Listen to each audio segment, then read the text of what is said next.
The spreadsheet had 4 tabs, and I was the only person in our friend group who knew all 4 of them existed. Cabin assignments, grocery money, who owed who from the summer before, and a 4th tab just for me, labeled with one name, Deacon. That was where I tracked what he still owed me from 3 years of restaurant checks, because asking him to his face never once worked. I want to say I kept that spreadsheet because I like spreadsheets. That's not quite it. I kept it because it was the one place I let myself write down that something wasn't fair. I just never said it anywhere anyone could hear me. I taught 7th grade science for a living, which meant I spent my days reading a room of 30 kids for the exact second somebody's Bunsen burner was about to become a problem. I could do that blind. It took me 4 more years to read the room I actually lived in. Nora was the one who made sure, every October, that the anniversary of my mother's death passed without me having to explain to anyone why I'd gone quiet for a day. She never made a thing of it. She just cleared our plans that week without being asked, and left soup in my fridge every year like clockwork. I want that on the record before I tell you the rest, because it was real, and because it's what makes the rest of this harder to write off as simple. Every June, 6 of us drove 2 hours north to a cabin on Cedar Lake that I'd found, negotiated the lease for, and kept renewing every year since college, because nobody else ever thought to. The planning dinner happened the same week every spring, at the same overpriced pasta place. That was where it started, the June I'm telling you about, though I didn't know yet that it had already been going on for months. Deacon started talking before he'd even pulled his chair in. He always did. The table waited on him specifically, and he knew it. He sold lake houses for a living and closed a conversation the same way he closed a showing, by making you feel like agreeing with him a little faster was the smart move. Miles booked the cabin, Miles collects the money, Miles will probably pack our bags for us too, he said, grinning around the table. You're a good man to have around, whipped as you are. Everyone laughed. Nora laughed too, quick, half a beat ahead of the rest of the table. She always wanted to be first in on a joke, never last to get it.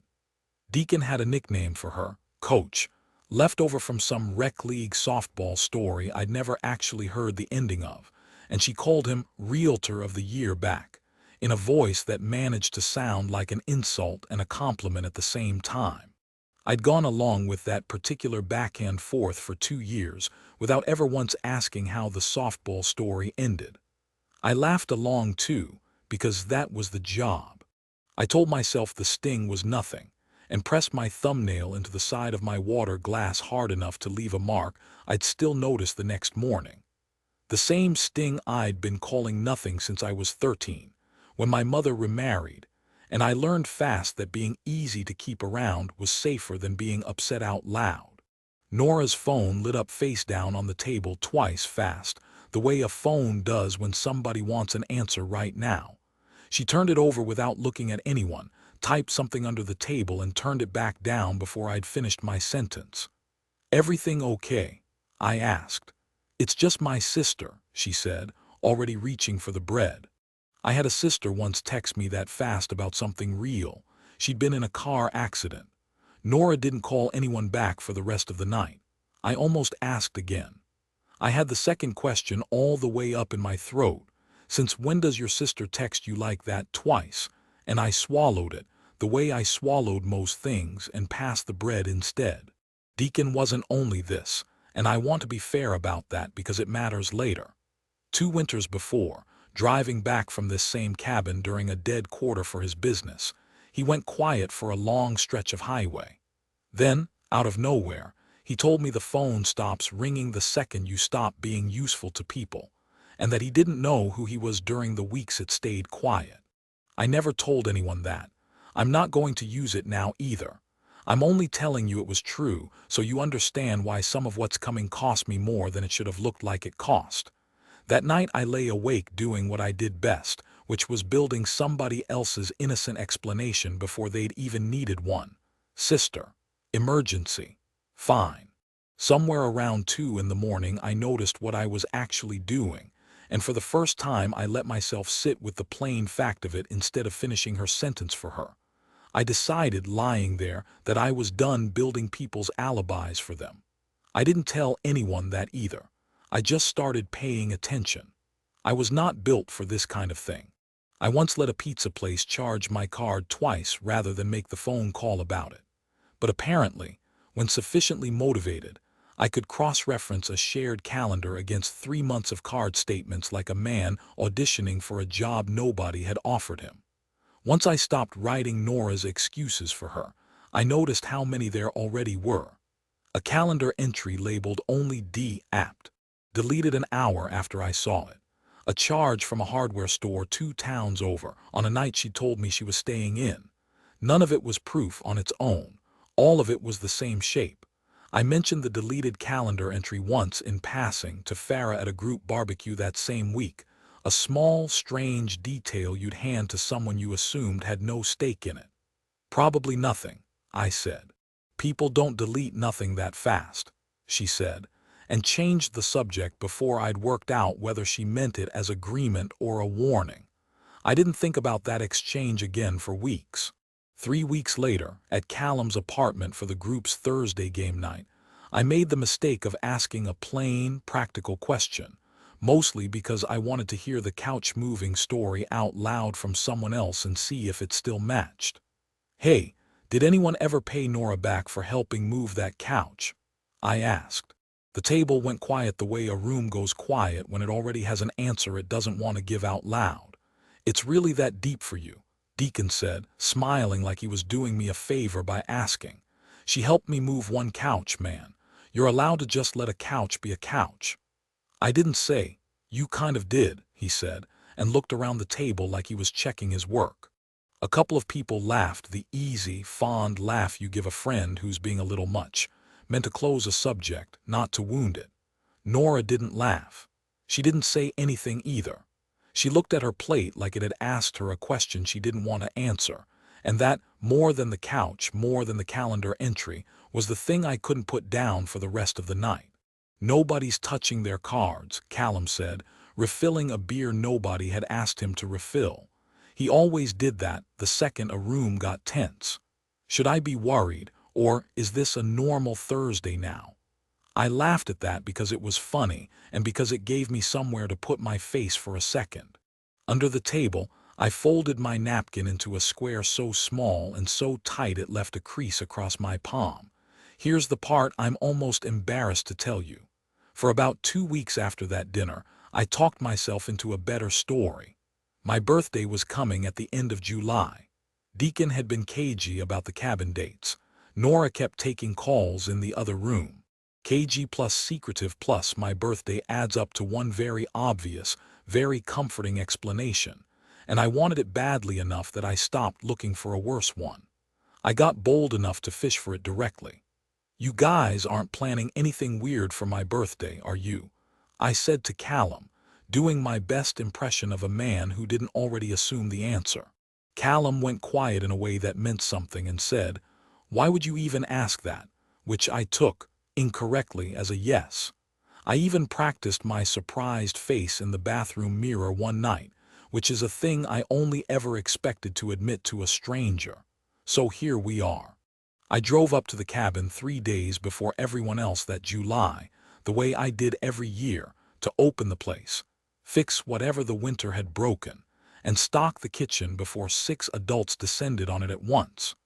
Nobody else had ever once arrived early. It took me until that particular July to wonder why that never struck anyone as strange but me.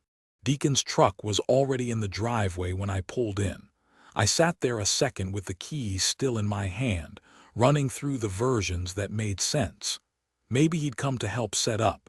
Deacon had never once come early to help with anything. The front door was unlocked. I heard Nora's laugh before I heard anything else, low and easy, a laugh she almost never used in front of the rest of the group. Then Deacon said something too quiet to make out, and Nora's laugh again, closer this time, close enough that I understood, standing in a doorway with a bag of groceries going warm in my hand, exactly what shape this was. I recognized it. I'd been building alibis for this shape for months. I didn't walk any further in. I didn't need to. I set the groceries down on the porch, got back in my car, and drove to the gas station 4 miles down the county road, where I sat with the engine running until the needle ticked down a quarter tank, and I still hadn't worked out what to do with my face the next time I saw either of them. I called the school that afternoon and told the front office I had a stomach bug. It was the first sick day I'd taken in 4 years that had nothing to do with my stomach. I didn't say anything to anyone else that weekend. I made dinner. I refilled the cooler. I told 4 people the grocery store had been out of the good coffee, a lie I built in about 4 seconds flat, faster than I had ever built anything true. I waited until we were both back home, 2 days later in the apartment we'd shared for a year and a half, to ask Nora directly. Were you and Deacon alone at the cabin on Thursday? Is this really happening right now? She said, which I noticed was not a no. Nora, we were setting up the dock chairs. Is that a crime now? I heard you laughing the way you laugh with me. That landed somewhere. For a second her face did something honest before she got it back under control. You weren't even supposed to be there yet, she said, and only heard herself say it a beat after I did. No, I said. I wasn't supposed to be there yet. That's kind of the whole problem, Nora. She told me I was doing this again, reading into things, turning nothing into a story, same as the thing with her sister's text. And for 1 bad hour, standing in my own kitchen, I actually started to wonder if she was right, if I really was a person who turned dock chairs into affairs out of some broken need to be wronged. Then I remembered the sound of her laugh through a closed door, a laugh I have never once needed translated for me, and I stood there and believed my own ears for the first time in 3 years. I didn't sleep that night. I lay on my side of the bed, and she lay on hers, both of us very carefully not touching, and somewhere around 4 in the morning I got up and made a list of my own, on the back of an old school handout, of every canceled plan and deleted calendar entry going back to March. It filled both sides of the page. I have never been so unhappy to run out of room on a piece of paper. I tried to tell people, that's the part that still surprises me looking back, how much it cost me just to say one true sentence out loud, and how little it ended up mattering. I told Callum first over the phone because he was the easiest person in the group to tell anything to. He was quiet long enough that I said his name to check the call hadn't dropped. I heard some stuff. He said finally, I didn't know what to do with it, so I did the thing where you don't do anything with it. That's not really an option anymore. Yeah, he said. I know, I'm sorry man, I really am. It wasn't nothing. It also wasn't anything I could use. I told 2 others at a bar the following week, carefully in order, with the calendar entry and the hardware store receipt laid out like evidence. I watched both of them do the math on what it would cost them socially to believe me over Deacon. Gently, they chose not to. Maybe just give it some space before the trip. One of them said, like space was the missing ingredient. Like 6 adults who'd shared a cabin every summer since college could just quietly not mention the one thing sitting in the middle of the room. I thanked them for the advice, ordered a second beer I didn't finish, and thought, not for the first time that summer, that our friend group's actual motto should have been "Let's not make this weird," stitched onto a flag nobody would ever fly. After that, I stopped going to things. I told myself I was busy grading. I graded nothing. I sat at my kitchen table with a stack of lab reports for 6 straight nights and looked at the same one on top the whole time. A diagram of a plant cell some kid had colored in with real care, and could not make myself pick up a red pen. At school that week, one of my 7th graders, a kid named Dario who usually noticed nothing except lunch and whichever girl was currently ignoring him, asked if I was okay twice in the same period. I'm fine, I told him out of habit before I'd actually checked. You always know when we're lying about the homework, he said. You should probably listen to yourself sometime. I gave him extra credit for that and didn't tell him why. Farah found me on the 7th day, which I only knew was the 7th day because I'd started marking them, one more thing to count instead of feel, and I caught myself doing it and stopped. She had never once called me in the 4 years I'd known her only as Deacon's girlfriend, so when my phone rang with her name on it, I stood up to answer it like it mattered enough to stand for. "I know this is strange," she said. "I'm not calling to check on Deacon. I'm calling because I don't think you're wrong and I don't think I'm wrong either, and I am extremely tired of being the only one who thinks that." "How long have you known?" "Known? Never, until about 8 months ago, and even then it was only a feeling. I'm a nurse.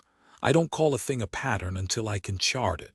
She exhaled, and for the first time since I'd met her, her voice lost its usual flat calm. "I've been collecting dates for 8 months, Miles. I have a list. I've never shown it to anybody, because the one time I said something out loud to my own sister, she told me I sounded exactly like our father used to sound about things that turned out to be nothing. So I stopped saying it out loud. I just kept writing it down instead. I know exactly what that's like," I said, and meant it more than anything I'd said out loud in a year. We stayed on the phone 2 hours that night, comparing notes like two people building the same broken chair from two different instruction sheets. Somewhere in the second hour, we stopped being Deacon's girlfriend and Nora's boyfriend to each other, and started being the two people in this entire group who had actually been paying attention the whole time. We still went to the cabin that August. I thought about canceling the whole trip, refunding the deposit, letting the lease lapse for the first time in 8 years. In the end, I decided that if this was going to end, it wasn't going to end with me quietly canceling one more thing so nobody had to feel uncomfortable. It was going to end at the lake, in front of everyone, the way everything else in this group had always happened in front of everyone except the one thing that mattered. Farah came. She told Deacon she needed the trip too, which was true, just not in the direction he assumed. The day before the fire, Nora caught me alone by my truck and asked if we could talk, just the two of us, before anything happened in front of the group. 6 months earlier I would have said yes out of habit, out of not wanting to make her stand there and ask twice. "No," I said. "Whatever this is, it doesn't get to happen quietly anymore. That was always the plan. Remember?" She didn't have anything ready to say back to that, which might have been the first time in 3 years I'd left her without a response. It took until the second night over the fire for anyone to actually ask. "Okay, I have to say something because the group chat has been unbearable for a month and nobody will tell me why," Callum said, poking the fire with a stick like it owed him money. "Is something going on, or are we all just collectively losing it?" The old me would have said it's nothing and passed someone a beer and let the fire do the talking for another 10 minutes. I looked at Nora first. She looked back at me the way she'd been looking at her plate for weeks. Then I looked at Deacon, who already had a joke half loaded. I could see it sitting behind his teeth, ready to go. "Nora and Deacon have been together since at least March," I said. "I found out in July. I've known for 6 weeks and didn't say anything because I've spent my whole life being the guy who doesn't say anything. I'm done being that guy at this particular fire." Nobody laughed. Deacon's joke, whatever it was going to be, never made it out of his mouth. He reached for it anyway, that quick, easy breath he always took right before a line landed, and then just sat there with his mouth very slightly open, no sound behind it, in front of the exact 6 people whose opinion of him he'd spent a decade managing. "That's Miles, come on," he said, which was the least charming sentence I had ever heard him produce in 10 years of knowing him. "I'm not asking you to confirm it," I said. "Farah already has the dates. I'm just telling the group what I know since apparently that's allowed now." Farah didn't raise her voice. She never did, not once in the 4 years I'd known her. March 14th. April 2nd. "May's harder to pin down because that's when you two got careful," she said to the fire, not to Deacon like she was reading a chart. "I've had a list for 8 months. I wasn't going to bring it out, but I'm not going to sit here and let this group decide Miles is the dramatic one either." Something in Deacon's face gave way that had never once in 10 years given way in front of this many people at once. Not anger. Just a man watching a room stop being his. Nora didn't try to spin it this time. There was no room left to spin it into. She said, very quietly to the fire and not to me, I never meant for it to be this long," which might have been the first fully honest sentence I'd heard out of her in 6 weeks. It didn't fix one single thing. I believed it anyway. I had one thing left in me that actually could have ended him in that circle, a quiet truck ride 2 winters back, a sentence about his father he'd only ever said to me. I sat with the shape of it in my mouth for exactly as long as it took to decide not to use it. Then I said the only other true thing I'd been sitting on. "You still owe me for 3 years of dinners, by the way," I told him. "I kept a tab, $420. I'm going to need that back before Labor Day." It wasn't much of a line. It got a laugh anyway, one real one from Callum, who needed the release valve worse than anyone else at that fire. "I've got Venmo," Deacon said, very quietly, which might have been the smallest I ever heard him make himself. "I always liked you better than him, for what it's worth," Callum said to me, not quite looking at Deacon, which was as close as Callum had ever come to picking a side out loud. It cost him something to say it. The friend group didn't survive that fire, not in the shape it used to have. Deacon and Nora both drifted out of it within a few months, the way people do once a room stops being comfortable for them specifically. Callum and I still run the cabin trip. It's smaller now and louder in a way I like better. The next spring, the dock at Cedar Lake needed the same repair it needed almost every year, a board Deacon used to promise he'd get to and never did. I drove up alone on a Friday with a bag of tools the way I always had, and was halfway through prying up the rotted board when Farah's car pulled into the drive, a full day before she'd said she would arrive. "You're early," I said. "So are you. Every year," she said. "Somebody should probably stop doing this alone." She picked up the other end of the board without asking whether I needed the help, and I let her take it, instead of telling her I had it handled, which is exactly what I would have said, a year earlier, to anyone, about anything. We got the new board in before the others even showed up. Nobody but the two of us ever knew it had needed fixing at all.